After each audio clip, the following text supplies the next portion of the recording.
Kembali di bincang virtual, masih dengan Pak Hestu. Pak Hestu, ini tadi banyak sekali yang mengatakan bahwa masih banyak yang belum terjangkau dengan teknologi, bagaimana bisa tahunya, bagaimana bisa mendaftarnya, dan sebagainya. Bagaimana dari Ditjen Pajak sendiri mengatasi hal ini? Nah, gini, mungkin ini harus kita lihat lebih lebih clear ya, yang mengatakan bahwa banyak yang belum tahu.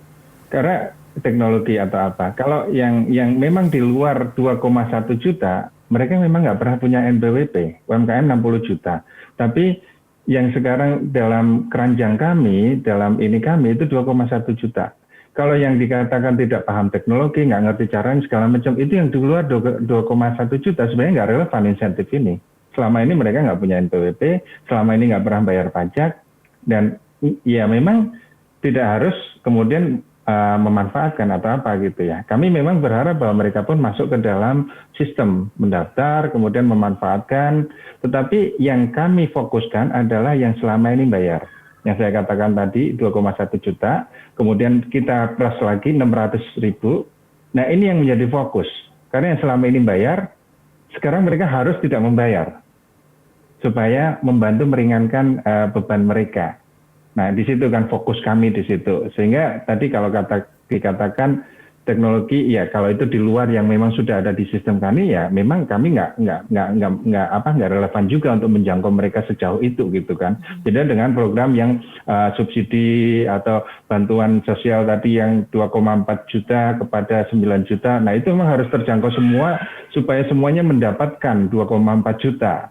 Kalau pajak kan beda. Kalau yang ini selama ini nggak bayar ya sudah gitu loh. Kami juga bukan tidak merasa perlu untuk menjangkau benar-benar sampai yang selama ini nggak terjangkau 600 juta itu semua harus masuk ke keranjang ini, juga nggak juga gitu loh. Karena selama ini mereka sebagian besar memang belum membayar pajak sehingga insentif itu pun nggak terlalu relevan dengan itu. Iya, Mungkin itu Mbak. kalau saat ini kan seperti salah satunya Kang Riki ini kan taat membayar pajak ya. Nah, Kang Riki Ya. dengan adanya program ini sejauh apa sih manfaatnya atau dampaknya dari dengan usaha Kang Riki sendiri?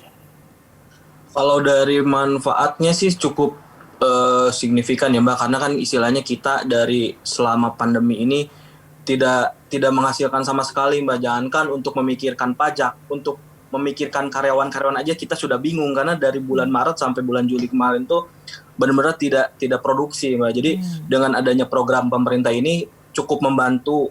Kalau bisa sih jangan sampai akhir Desember katanya programnya. Kalau bisa sih sampai 2021, karena sangat membantu sih ini untuk para pelaku UMKM, begitu Mbak. Mungkin bisa digambarkan lebih jelas bagaimana cukup membantunya itu seperti apa gitu Kang Riki?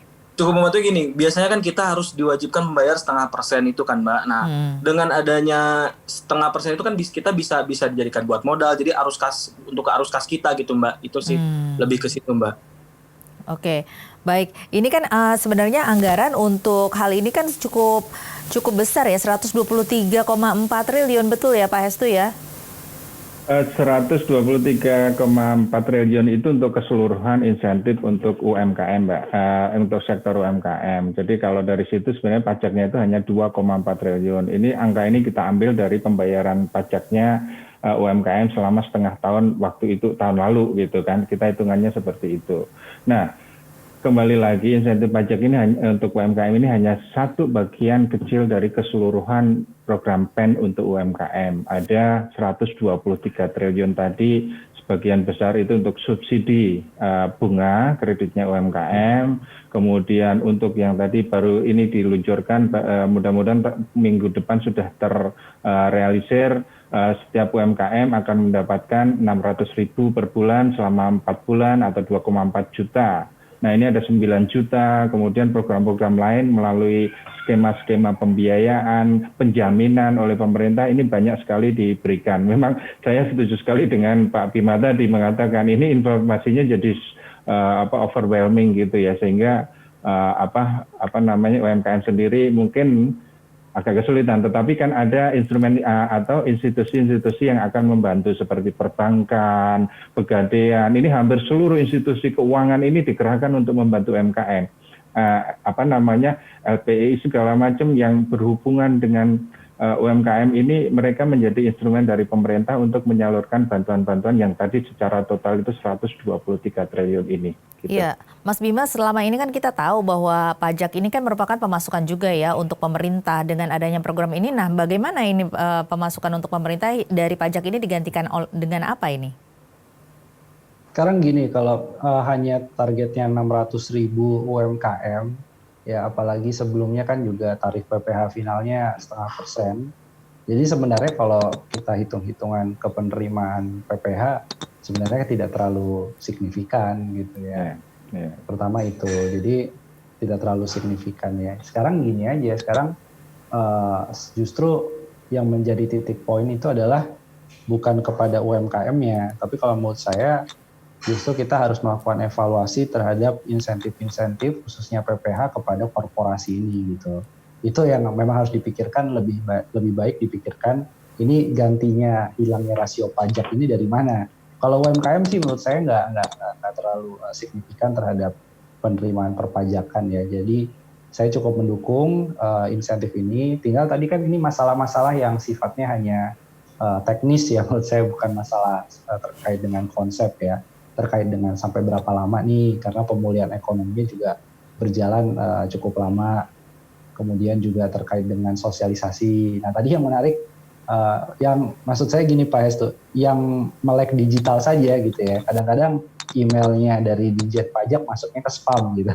Jadi itu sebenarnya jadi salah satu hal yang gimana nih biar lebih efektif, ya mau nggak mau sebenarnya tidak bisa semua diselesaikan dengan digital, tadi saya sepakat, maka balik lagi sosialisasi lebih efektif kalau untuk UMKM, walaupun sudah sebelumnya mengikuti pembayaran pajak ke DJP, pelaporan DJP secara rutin, tapi pendekatan memang harus person to person ya.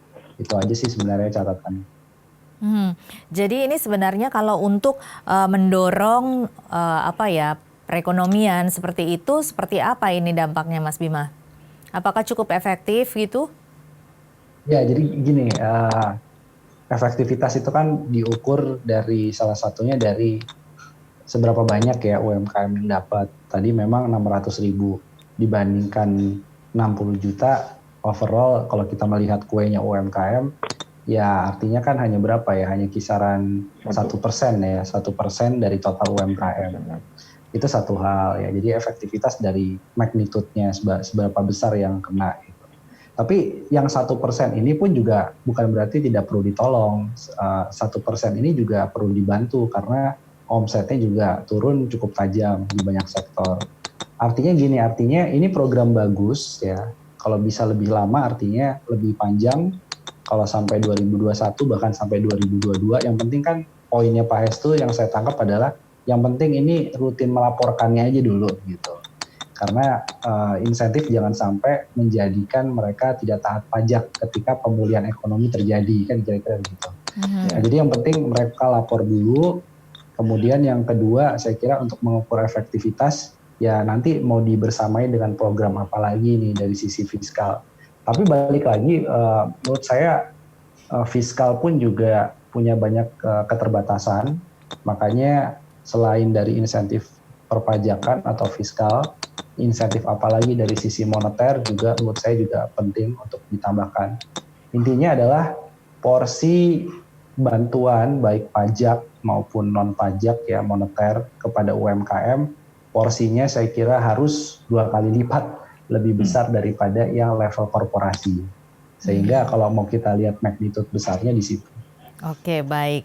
Baik, nanti kita akan masuk ke segmen terakhir, tetapi kita harus jeda dulu. Pemirsa, Bincang Virtual masih akan kembali usai jeda berikut ini. Tetaplah bersama kami.